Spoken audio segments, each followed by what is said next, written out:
This map shows all the different human turds in San Francisco. The reason this is relevant is that Labour, luckily for us, have just copied pretty much the same homelessness policies that led to progressive-led cities in America getting absolutely covered in human crap, as well as loads of other social problems like massive tent cities springing up, open drug abuse in the streets and so on, and implemented that policy across England.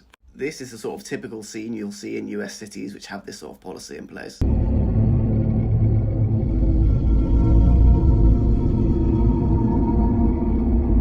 There are so many direct comparisons we can draw with very similar policies being implemented elsewhere that have dramatically failed with awful social consequences. So, for example, in Portland, this sort of thing was put into place. The homicide rate went up rapidly. There was a huge flight of people from the city because citizens were just noticing massive increase of drug use and social problems in their streets. California spent billions and billions of dollars on non-punitive, progressive policies around homelessness. They gave people free housing to live in. They let them use drugs on the streets openly. And this just resulted in a huge uptick in social disorder, people taking craps on the street, people using drugs openly on the street, loads and loads of people from California leaving the state, citing this as a major issue, and so on.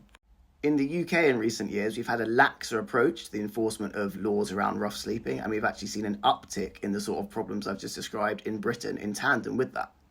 As with so many different progressive policies, basically what this is an example of the government doing what it thinks looks virtuous and seems to align with its ideological belief system, rather than what we actually think is likely to lead to good outcomes.